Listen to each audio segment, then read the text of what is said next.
Julia Quinn, História de um Grande Amor. Trilogia Bevelstock. Livro 1, Arqueiro. Capítulo 1. Nigel Bevelstock, mais conhecido como Turner entre todos que queriam agradá-lo. Sabiam muitas coisas. Sabia ler em latim e em grego, e sabia seduzir uma mulher em francês e em italiano. Sabia tirar em um alvo móvel, estando no lombo de um cavalo em movimento, e sabia exatamente quantas doses podia beber antes de começar a perder a dignidade. Era capaz de boxear ou esgrimir contra um mestre, tudo isso enquanto recitava Shakespeare ou Donne.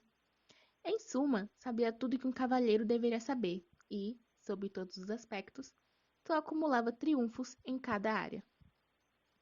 As pessoas sempre o admiravam, as pessoas sempre o observavam. Mas nada, nem um segundo de sua vida proeminente e privilegiada, o preparara para aquele momento. E nunca sentira um peso de um olhar como naquele momento. Um momento em que dava um passo à frente e despejava um monte de terra sobre o caixão da esposa. Sinto muito, repetiam as pessoas. Sinto muito, sentimos muito. E o tempo todo, Turner ficava se perguntando se Deus iria castigá-lo. Porque tudo o que ele pensava era: eu não sinto. Ah, Letícia. Tinha muito a agradecer a ela. Vejamos, por onde começar? Primeiro, é claro, a perda da reputação dele. Só o diabo sabia quantas pessoas estavam cientes de que ele fora traído. Diversas vezes. Depois, a perda da inocência. Ele mal lembrava, mas houve um tempo em que deram um voto de confiança à humanidade. Turner costumava acreditar no melhor das pessoas. Acreditar que, se as tratasse com honra e respeito, receberia a mesma deferência. E, por fim, a perda de sua alma, porque, ao dar um passo para trás, cruzando as mãos com força as costas, enquanto ouvia o padre devolver à terra o corpo de Letícia, Turner não conseguia deixar de pensar em como ansiara por aquele momento, como desejara se livrar dela. Tampouco iria guardar luto. Não estava de luto por ela. É uma lástima, sussurrou alguém atrás dele. Turner trincou o maxilar. Não era uma lástima, era uma farsa. E agora ele teria que passar um ano inteiro vestindo preto por uma mulher que viera até ele com o filho de outro homem no ventre. Ela o enfeitiçara, o provocara a ponto de que ele não conseguir pensar em nada além de possuí-la. Ela tinha dito que o amava, sorrindo com doçura, inocência e alegria, quando Turner jurou sua devoção e prometeu a alma a ela. Era tudo que ele sempre sonhara, até se transformar em seu maior pesadelo. Letícia perdera o bebê, o motivo por trás do casamento deles.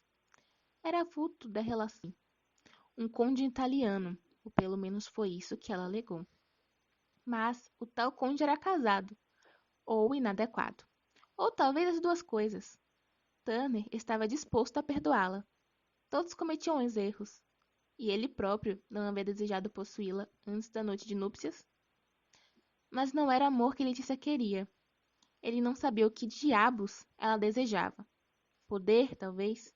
A inebriante satisfação de saber que mais um homem caíra em suas garras, enfeitiçado. Turner se perguntara se era isso que ela sentira quando ele se rendeu aos encantos dela. Ou talvez fosse só alívio. Quando se casaram, Letícia já estava com 3 meses de gestação. Não havia tempo a perder. E agora, ali estava ela. Ou melhor, lá embaixo. Turner não sabia muito bem qual advérbio de lugar seria mais apropriado para situar o corpo, sem vida que acabara de ser enterrado. Não importava, mas Turner lamentava muito saber que ela passaria a eternidade no solo dele, repousando no meio a todos os Bevelstocks de outrora. A lápide daquela mulher ostentaria o nome dele, e em 100 anos alguém olharia aqueles entalhes de um granito e pensaria que ali devia jazer uma dama, lamentando-se pela tragédia de sua morte tão precoce. Turner se virou para o padre. Era um sujeito jovem, novo na paróquia e inexperiente na vida, ainda acreditando ser capaz de transformar o mundo em um lugar melhor. Do pó ao pó, disse o padre, erguendo o olhar para o homem que devia ser o viúvo desconsolado. Ah, sim, pensou Turner com amargura. Acho que eu sou. Do pó ao pó. Atrás dele, alguém chegou ao fungar. E o padre, com os olhos cheios de compaixão, absurdamente deslocada, continuou falando. Na certeza e na esperança da ressurreição. Ó céus! Para a vida eterna. O padre olhou para Turner e nitidamente se encolheu. Turner ficou se perguntando o que ele teria visto em seu rosto. Nada de bom, isso estava claro. Ouviu-se um coro de Amém, e então estava terminada a cerimônia. Todos olharam para o padre, para Turner e de novo para o padre, quando este tomou a mão do viúvo e disse: Deixará saudades. Turner se conteve e emendou: Não para mim. Não acredito que ele disse isso. Miranda releu as palavras que tinha acabado de escrever. Estava na página 42 de seu 13º diário. Mas essa era a primeira vez que aquele dia fatídico, 9 anos antes, que ela não fazia ideia do que escrever, mesmo quando seus dias eram entediantes, o que não era raro. Ela conseguia encontrar alguma coisa digna de registro. Em um dia de maio, quando tinha 14 anos. Acordei. Fui me vestir, tomei café, torrados com ovos e bacon. Li Razão e Sensibilidade, de autoria de uma mulher desconhecida. Guardei Razão e Sensibilidade fora das vistas do papai. Almocei frango, pão e queijo. Estudei conjugação verbal em francês. Escrevi uma carta para minha avó. Jantei bife, sopa e pudim. Li mais Razão e Sensibilidade, de autoria ainda desconhecida. Voltei aos meus aposentos. Dormi. Sonhei com ele. Não confundir com o relato do dia 12 de novembro do mesmo ano. Acordei, tomei café, ovos, torrada, presunto. Fiz questão de mostrar que estava lendo uma tragédia grega. Não adiantou muito. Passei a mão, passei a maior parte do tempo na janela com o olhar perdido. Almocei peixe, pão e ervilhas. Estudei conjugação verbal em latim. Escrevi uma carta para minha avó. Jantei carne assada, batatas e pudim. Levei a tragédia grega para a mesa. O livro não é vento. Meu pai nem reparou. Voltei para os meus aposentos. Dormi. Sonhei com ele. Mas agora que algo imenso e marcante havia de fato acontecido, para variar, ela não tinha nada a escrever além de não acredito que ele disse isso. Bem, Miranda, murmurou ela, olhando a tinta seca na ponta da pena. Parece que seus diários não vão lhe trazer fama. O que disse? Miranda fechou o diário na mesma hora. Não havia reparado que Olivia tinha acabado de entrar. Nada, respondeu Miranda imediatamente. Olivia atravessou o quarto e se atirou na cama. Que dia horrível! Miranda concordou, virando-se na cadeira a fim de olhar para a amiga. Ainda bem que você estava aqui, disse Olivia suspirando. Obrigada por ter passado a noite aqui em casa. Imagine, respondeu Miranda. Olivia dissera que precisava dela, de modo que não houvera nem o que pensar. O que está escrevendo? Miranda baixou os olhos e percebeu, só naquele instante, que suas mãos ocultavam a capa do caderno, tentando escondê-lo. Nada, respondeu. Olivia estava olhando para o teto, mas ao ouvir aquilo, voltou-se para a amiga na mesma hora. É mentira.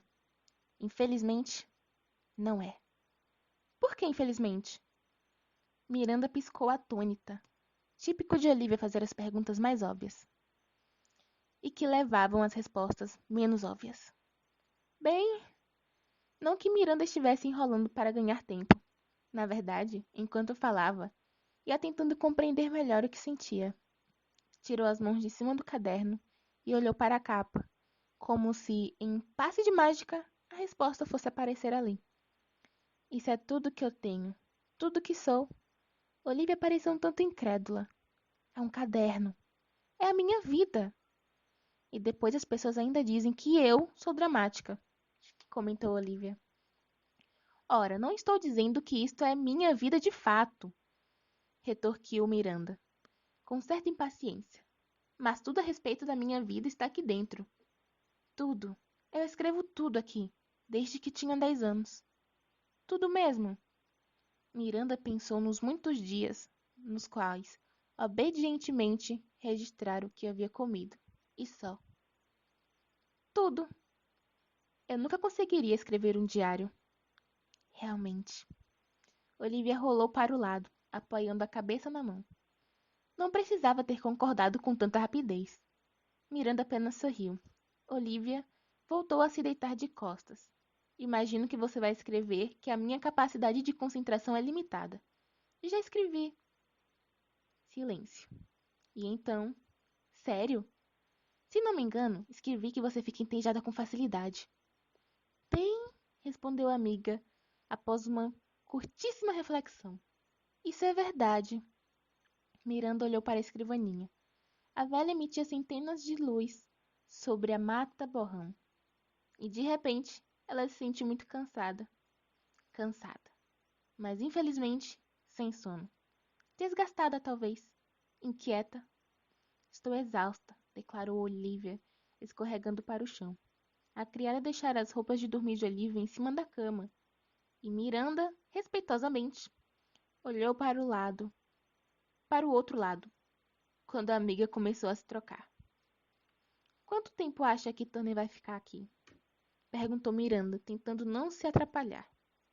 Odiava se dar conta de que ainda vivia desesperada para vê-lo, ainda que por um ínfimo momento, mas já não fazia assim que era anos. Até no dia do casamento de Tanner, sentada no banco da igreja, não conseguira tirar os olhos dele, mesmo tendo que encará-lo com os olhos grudados na noiva, irradiando todo o amor e devoção que ardiam no próprio coração.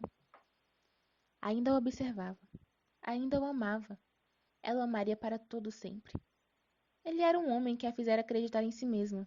Turner não tinha a menor ideia do que fizera com ela, do que causara nela, e talvez nunca viesse a ter. Mas Miranda ainda o desejava, provavelmente desejaria para sempre. Olivia deitou-se na cama. Ainda vai ficar acordada por um tempo? Perguntou ela, já com voz grogue de sono. Não, vou dormir em breve, respondeu Miranda. Olivia não conseguia dormir, enquanto houvesse uma vela acesa. Miranda não via muito sentido nisso, uma vez que a claridade da lareira não a incomodava nem um pouco.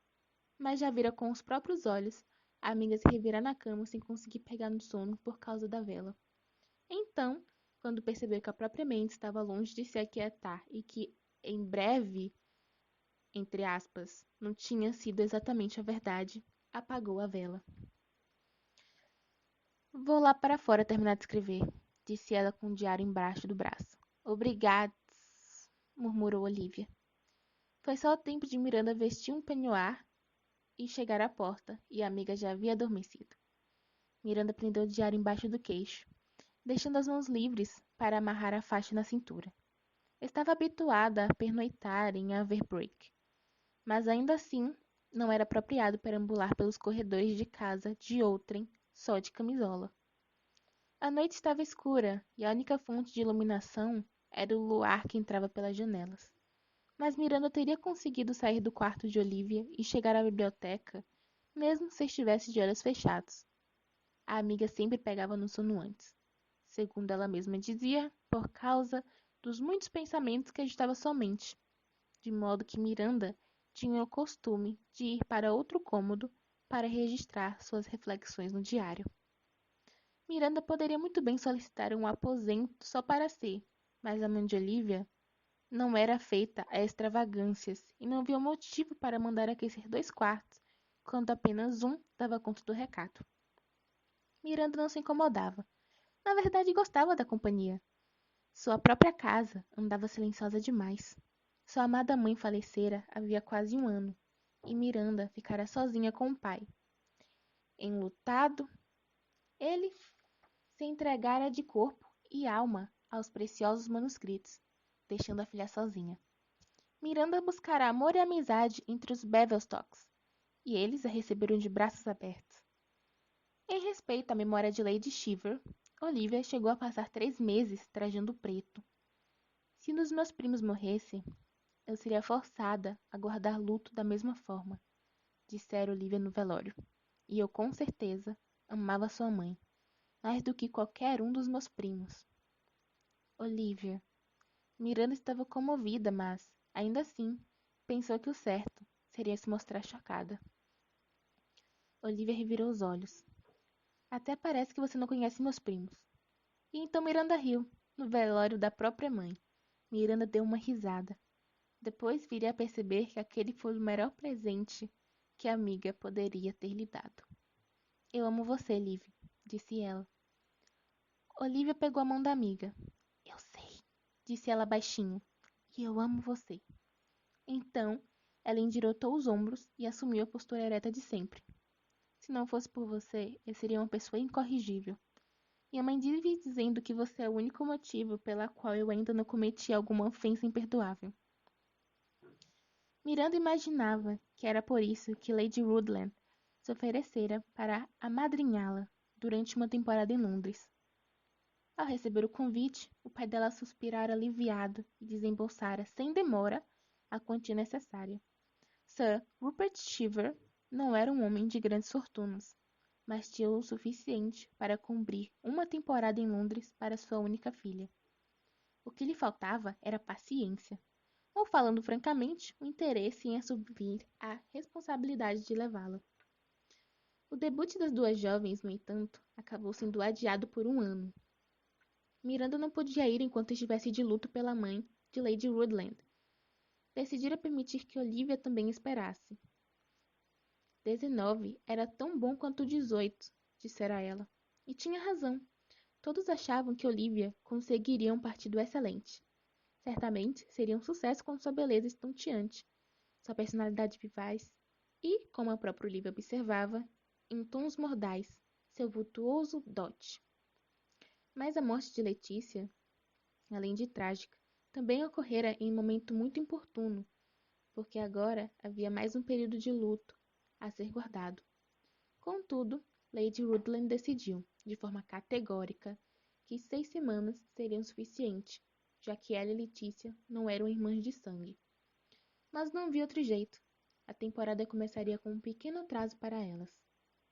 No fundo, isso deixava Miranda feliz. Ela ficava aterrorizada só de pensar nos bailes londrinos. Não por timidez, porque não se considerava tímida, mas por não ser muito afeita a multidões, e por achar muito desagradável a ideia de estar entre tantas pessoas que ficariam observando-a e julgando-a o tempo todo. Não há como evitar, pensou ela, enquanto descia as escadas. Em todo caso, seria muito pior ficar presa em Ambleside, sem a companhia de Olivia. Miranda se deteve ao pé das escadas, tentando decidir para onde ir. A sala de estar da ala oeste tinha uma escrivaninha melhor, mas a biblioteca costumava ser mais quente. E estava um tanto frio naquela noite. Por outro lado, o que era aquilo? Ela inclinou o corpo para o lado, espiando o fim do corredor. Alguém estava com a lareira acesa. O escritório de Lord Rutland. Miranda não imaginou que alguém ainda pudesse estar perambulando pela casa. Os Bevelstocks sempre se recolhiam cedo. Ela seguiu os passos silenciosos sobre a passadeira até chegar à porta aberta. Ah! Foi tudo que ela disse.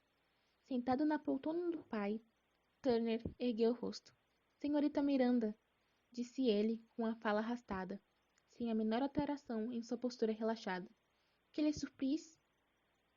Turner não sabia ao certo porque não estava surpreso ao ver a senhorita Miranda Shiver ali, parada à porta do escritório de seu pai. Quando viu passos no corredor, algo lhe disse que eram dela.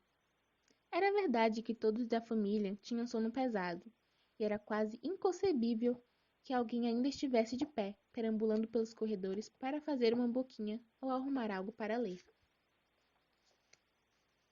Mas o que o levava à conclusão é de que os passos seriam de Miranda e iam além de um mero processo de eliminação. Era uma pessoa observadora, aquela garota, sempre atenta a tudo e seus imensos olhos de coruja. Ele não se lembrava do momento exato em que tinham se apresentado. Provavelmente, ela ainda usava fraldas. Na verdade, Miranda era uma presença constante. De alguma maneira, estava sempre por lá. Mesmo em momentos como aquele, quando deveria haver apenas a família por perto. Já estou de saída, disse ela. Não, não, retrucou ele. Por quê? Por quê? Porque estava com vontade de aprontar? Porque tinha bebido demais? Porque não queria ficar sozinho? Fique, pediu ele, assinando com um braço de forma expansiva. Tinha que haver algum lugar onde ela pudesse se sentar. Beba comigo. Ela arregalou os olhos. Uau! Não sabia que era possível que eles ficassem ainda maiores, murmurou ele. Não posso beber, disse ela. Não pode? Não devo, corrigiu ela, franzindo a testa. Ótimo, tinha conseguido irritá-la. Era bom saber que ele ainda conseguia provocar uma mulher, mesmo uma moça tão inexperiente quanto Miranda. A senhorita já está aqui, declarou ele, dando os ombros. Por que não tomamos um conhaque? Miranda ficou imóvel por um momento, e Turner teve a impressão de que ouvira o cérebro dela trabalhando. Por fim, ela deixou o livreto na mesinha, ao lado da porta, e entrou no escritório. Só uma dose, disse ela. Ele sorriu. Por que a senhorita conhece bem o seu limite? Ela o encarou. Porque eu não conheço bem o meu limite.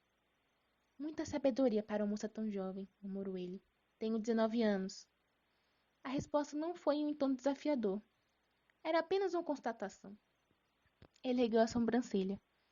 Então, como eu ia dizendo, quando o senhor tinha 19 anos... Ele abriu um sorriso sarcástico ao perceber que ela havia deixado a frase inacabada. Quando eu tinha 19 anos, repetiu as palavras dela, entregando-lhe uma dose generosa de conhaque. Eu era um idiota. Ele olhou para a dose que preparara para si mesmo, tão grande quanto a de Miranda. Bebeu tudo em um só gole, longo e satisfatório.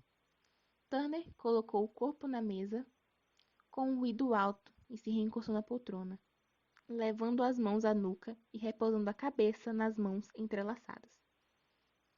Assim como são todos jovens aos 19 anos, eu diria, acrescentou ele, observando-a. Miranda nem tocara na bebida, ainda estava de pé. Isto é, excluindo, ao que tudo indica, o presente companhia, corrigiu ele. Achei que conhaque se servisse numa taça, disse ela. Turner observou. Miranda indo cuidadosamente em direção ao assento. Não era bem ao lado dele, mas também não era ao outro lado do cômodo. Ela o olhava fixamente, e Turner não pôde deixar de perguntar o que ela estaria achando que ele poderia fazer. Dá um bote? Conhaque, anunciou ele, como se tivesse uma plateia muito maior. Deve ser servido no que estiver à mão. Neste caso, ele pegou o copo, que na verdade era para o uísque, e analisou sua estrutura, observando a luz das chamas que dançavam no vidro. Nem se deu ao trabalho de terminar a frase. Não parecia necessário e, além disso, ele já estava ocupado demais, servindo outra dose para si. Saúde! Exclamou ele, bebendo de novo a dose inteira de uma golada só. Miranda, por sua vez, continuava ali sentada observando-o. Ele não sabia ao certo se ela desaprovava. Sua expressão era inconsolável. Mas ele queria que ela dissesse alguma coisa. Na verdade, qualquer coisa. Até continuar um papo furado sobre copos e taças bastaria para distrair a mente de Turner. Ele queria esquecer que ainda eram 11h30 e que faltavam assim mais 30 minutos até que pudesse declarar que aquele dia maldito tinha chegado ao fim. Então, senhora Miranda, o que achou da cerimônia? Perguntou ele, desafiando-a com um olhar a dizer algo além das banalidades de sempre. Viu a surpresa no rosto da jovem, a primeira emoção que conseguiria discernir com clareza, até então. Está falando do velório? Foi a única cerimônia do dia, retrucou ele, com consideravelmente vivacidade. Foi, interessante. Ah, senhorita Shiver, por favor. Sei que pode fazer melhor que isso. Ela mordeu o lábio inferior. Ele se lembrou de que Letícia também costumava fazer isso, na época em que ainda fingia ser uma moça inocente. O que teve um fim no instante em que a aliança entrou no dedo dela. Ele serviu mais uma dose. O senhor não acha... Não, respondeu ele enfático. Não existia no mundo conhaque suficiente para uma noite como aquela. E então ela estendeu a mão, pegou o copo e bebeu. Achei que o senhor fosse esplêndido. Maldição. Ele tossiu e engasgou, como se o inocente ali fosse ele, tomando o primeiro gole de conhaque da vida. O que disse? Ela deu um sorriso plácido. Convém beber o conhaque em goles menores. Ele só a encarou. É raro ver alguém falando dos mortos de forma honesta, disse ela. Não sei se foi a ocasião mais apropriada, mas... Bem, ela não era uma pessoa muito boa, não é mesmo? Miranda parecia tão serena, tão inocente, mas o olhar dela era afiado. Ora, ora, senhorita Shiver, murmurou ele. É impressão minha ou a senhorita tem um quê de vingativa? Ela deu de ombros e bebeu mais um gole. Um golinho, notou ele. De alguma forma, respondeu ela, embora ele não acreditasse nem um pouco. Mas sou bastante observadora.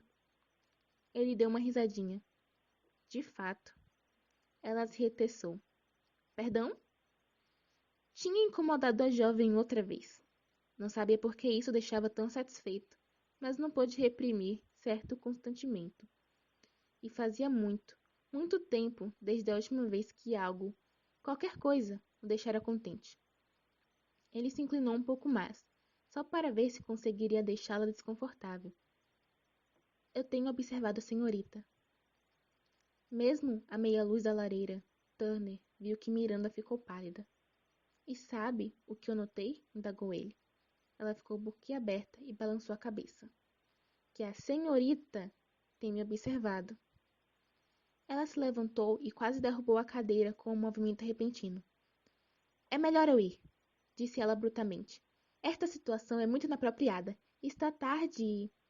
Ora, senhorita Shiver, decidi disso. Ele se levantou. Não precisa se preocupar. A senhorita observava todo mundo. Acha que eu não percebo? Ele esticou o braço, pegando a mão dela. Ela congelou, mas não se virou. Turner apertou. Só um pouco. Só o suficiente para impedir que ela fosse embora, porque não queria isso. Não queria ficar sozinho. Ainda faltavam 20 minutos, e ele queria fazer com que ela sentisse raiva. Tanta raiva quanto ele sentia. Tanta raiva quanto ele sentira durante todos aqueles anos. Diga-me, senhorita Shiver, sussurrou ele, levando 2 dedos ao queixo dela. A senhorita já foi beijada?